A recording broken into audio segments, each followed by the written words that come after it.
Pan India సినిమానా? అయితే మూవీలో ఇంటర్వెల్ బ్లాక్ అద్దరిపోతుంది. ఇంటర్వెల్ ముందు సీన్ లేదా ఇంటర్వెల్ తర్వాత సీన్ ఇన్ని కోట్లు పెట్టి తీసాం, అన్ని కోట్లు ఖర్చు పెట్టాం అని చెబుతూ ఉన్నారు దర్శక నిర్మాతలు. కానీ గేమ్ చేంజర్లో మాత్రం సాంగ్స్ కోసమే 100 కోట్లు ఖర్చు పెట్టాడట శంకర్. చేతి నిండా బడ్జెట్, కావలసినంత టైం ఇస్తే చాలు. బిగ్ స్క్రీన్ పై శంకర్ ఏ రేంజ్ లో రెచ్చిపోతాడో ప్రత్యేకంగా చెప్పుకోనక్కర్లేదు. ఏళ్లుగా ఆడియన్స్ చూస్తూ వస్తున్నదే. ఇక సాంగ్స్ విషయంలో అయితే శంకర్ మ్యాజిక్ చేసినట్లు ఇండియాలో మరే దర్శకుడు చేయలేడు. గ్రాఫిక్స్ ను వాడుకోవడంలో, టెక్నాలజీని ఉపయోగించి అద్భుతాలు చేయడంలో శంకర్ ను మించి డైరెక్టర్ లేడు. గేమ్ చేంజర్ సాంగ్స్ విషయంలోనూ శంకర్ మరోసారి వండర్స్ క్రియేట్ చేస్తున్నాడు. స్టోరీని మించిన విధంగా సాంగ్స్ ను ప్లాన్ చేశాడు. తనదైన విజన్ తో గ్రాండియర్ తీసుకొచ్చాడు. సినిమాలో మొత్తం 5 పాటలు ఉన్నాయి.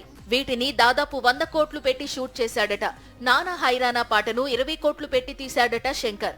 ఈ పాట కోసం ఇన్ఫ్రారెడ్ కెమెరా వినియోగించడంతో ఇంత బడ్జెట్ అయిందని సమాచారం. ప్రస్తుతం యూట్యూబ్ ను షేక్ చేస్తోన్న డోప్ సాంగ్ లో హీరో హీరోయిన్ డాన్స్ స్టెప్స్ కు ఎక్కువ ఇంపార్టెన్స్ ఇచ్చాడు శంకర్.